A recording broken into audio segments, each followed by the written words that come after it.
at you guys. I think like you guys look better and better every time I see you. I don't know if it's America affects you, if what's going on, why are you shining?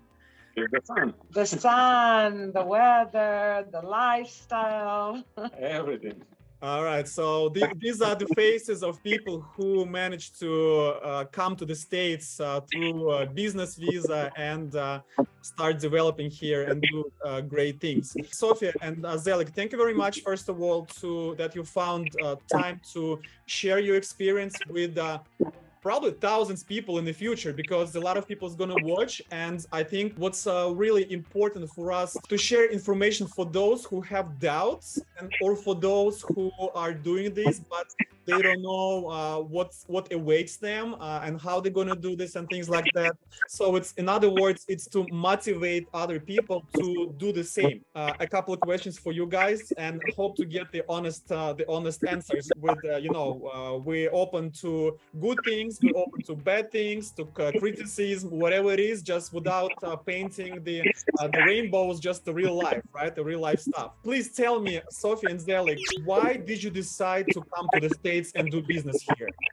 Main reason for a better life. Not that we didn't have a great life in Canada, but listen, you get older, you want better wealth. So much more is accessible from here than it is from there. Right. Was there any political reasons that you didn't want to stay in Canada more than you wanted to? I get into politics because that gets to be a little bit antsy, but most people, and I'm a huge advocate for people who are moving from Canada to the States, huge advocate. Yeah. And most of us who do move and want to move is because of the political reasons. Right. And the reason why I'm asking this, because the situation in the world is so unstable and there's a lot of things going on, and I think a lot of people are in the same or similar positions where they used to live a good life and then something changed, and now they have to make another move. You are an example of people who went through the same thing, kind of. So I think it's a good thing. How did you come up with the business idea that was finally realized? Well, first of all, I think it was a lot of help with you and from you and your team. Also, just background experience. No solution. It's a solution for the people, the one don't live here. They need help in US, such as take care of the houses, cleaning, moving stuff to here. And we have experience in everything. So if you continue. No, so with my background experience in real estate, I've always known how to search for properties for people who need something, whether it's vacation homes or they're moving, and how to stage things, how to clean things. So we just decided, okay, a lot of people own homes here. They don't live here. They need someone to watch their homes. They need someone to clean their homes. So we just said, let's, develop something able, like you need a company that can be able to grow, not just what you're doing, but maybe with more involvement of that type of a business. So it shows that you are producing jobs and everything in the US. So in other words, you helping people who don't live in the States to keep in touch with whatever they have in the States, if we say in general terms, right? So it could be a house, could be property, it could be a boat, maybe it could whatever it is, right? So whatever they need, they have here. How did you come up with this idea? Was it through talking to people? Was it through searching the market? Was it through just talking to your friends? Like, how did you come up with this? It's from experience of coming down here all the time, from knowing a lot of people who own properties, and obviously doing some research on how many snowbirds there are in Florida that would create a great business. And obviously there are a lot.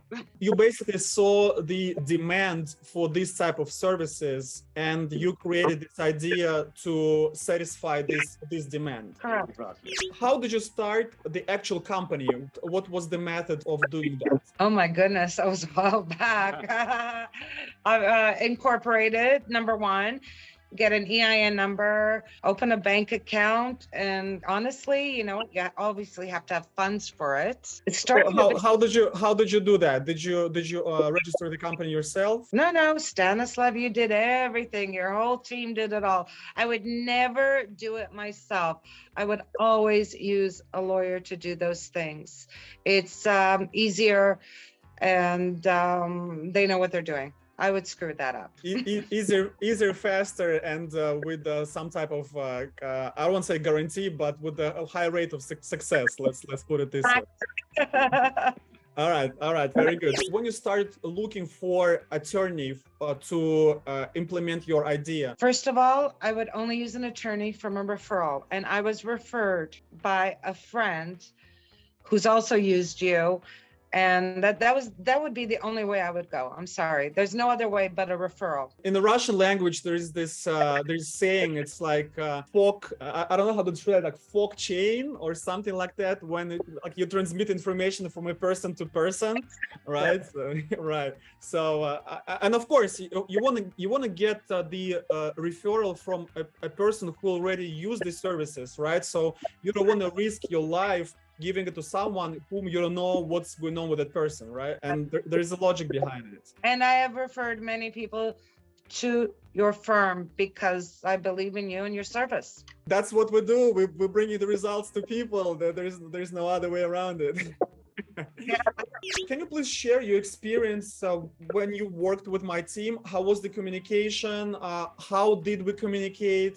How fast was the exchange with the documents? And just tell everybody. And we have quite a few people watching us online, and of course a lot more will watch later. So yes. So since I did most of the work on the computer, we used obviously the Telegram. There's quite a few staff members that went back and forth with us with the business plan and everything. I mean, yes, it does take time. Patience is a virtue in this process. You really need your patience, but the staff was amazing. And if you didn't understand anything, they fully explained it, or they helped you do it. So 100% staff was great.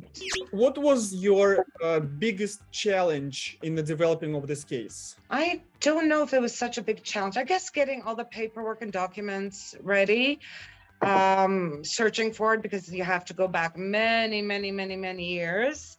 And that's are you referring to the proof of funds paperwork? Yeah, we had to go back 25 years. I mean, it might not be for everyone because it's old as we are, but that, and obviously getting an interview with the customs, that was it. The rest was really easy process. I mean, again, it's all patience. Patience is what you need. Let's talk about consulate process. How did it go? Or what kind of questions you were getting? And what was the atmosphere? Was it friendly? Was it? Tell us about this, please. It was definitely not personal. There were 100 people behind you. You had to answer the questions, only questions they ask. Do not say anything else. They don't want to hear it. It depends who you get. Some might be nice, some might not. As long as you have a legitimate business, you're fine. I mean, they ask us questions like, oh, you just want to live in Florida. And we're like, yeah, we do, but we're still young and we still need to work. So it's got to be a legitimate business. Don't go there with anything else and you'll be fine. All right. And I guess if you're already at the stage of consulate interview, probably your business is legit and everything is prepared and the paperwork is done. So give me 2 questions that the consular officer asked you at the interview. What was the initial funding? Oh, they asked our website info.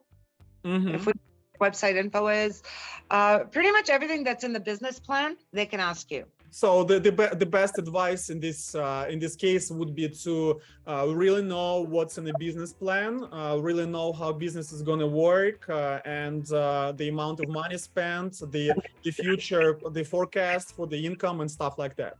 Yeah, they want to know what you spent your money on, your expenses, and you should know it and the exact amount. Very good. At this stage, when you guys went through the immigration process, the paperwork, the consulate, and with your experience already working in the States, what would be your best advice to people who are in your position, let's say, when you were a year ago, when you just started doing this business? What would be the best advice? Okay, from my strand point of view, I would say it takes time. Don't be scared. Don't be scared to do it. Really, don't be scared to do it. Everything is like, we're starting over. Our lives are starting over. People are nice here. They're helpful. A business takes a good 2 years to build up. Don't be afraid if it doesn't start in 6 months and you're not getting things. It takes time. Just be calm and do what you wanted to do. Be consistent. Yes. Exactly. How about you, Zelig, from your point of view, because you also have a lot of business experience? Would be your maybe business advice, not immigration, but more related to business? Business, lots of passion. Make sure you have money behind you to survive the first year at least. Just believe yourself and push yourself. That's it. Would you guys recommend people to do more networking when they are down in their location? Oh yeah, 100%. 100%. How do you find business? How do you do your networking? What's the platform for that? Social media, 100% works. Next is be surprised, old school posts, mailing posts. Yeah, Old school works. Like you're sending postcards or like letters to people? It's working. 50% of our business coming from there. Yeah. Really? Interesting. You know, actually, I kind of agree with you because I live in a house here in Davie, right? And we like once a month we get a bunch of like advertising postcards and things like that. And actually, I go through them and see like what's going on. I'm going to use this service, but I'm looking maybe in the future something's going to happen, and I put them aside, right? So exactly. it might be working if your business is local, if you're serving the local communities, probably. It has to be consistent. Don't give up on it until you build clientele. Exactly. And it's always any marketing decision that you make, it may has some maybe up to 6 months to start working. So but you have to keep doing that. So now you guys the owners of 5 years E-2 visa, which is a great thing. You can travel, you can have multiple entries, you can do your business, you can scale, you can grow. And I think another point that's good to add is that we also, there is another E-2 approval that recently, what was that E-2 approval? That E-2 approval was for my daughter, who opened up a wedding decor business. It just happened last week with Stanislav's team. They helped her go right through it, and she said it was a breeze to go through. Bringing the whole families in the state, there is no limit. Yeah, and we have 2 more, God willing, to go through. So we trust. 2 more to go. Yeah. Have some more to go. These are great news. You guys were the pioneers. Then your daughter is the second one, and we have 2 more to go. This is a great track that we're doing. Hopefully, to bring everybody here to reunite your family, all doing businesses, all successful. And again, I think it's a really good point because how different those businesses are, right? You guys helping to maintain the people's properties and the whatever the real estate. And Rachel is doing the wedding stuff, right? Like, how did Rachel come up with that idea? Where did she come from? Well, she was doing decor in Toronto, and when she decided to live here, she wanted to expand because not just Floridians do weddings, but there have been so people come and do destination weddings. So it's a huge market here. Very good, very good. So it's good to know. Actually, you know, it's interesting. Just maybe a couple of weeks ago, we got EB1A extraordinary person green card visa approved, right? So and that person was also on E2 doing what Rachel is doing. She was doing the wedding decorations, and she was, I think, also doing wedding dresses as well. So and then we were able to build her case, and she's in San Francisco, she's not in Florida, but it doesn't matter. And she got approval for a green card, transferring from E2 visa to the green card. So there's also an opportunity in this respect as well. Perfect. That's exactly what our goal is. Yeah, that's the ultimate goal. Sofia Zelig, thank you very much for your time.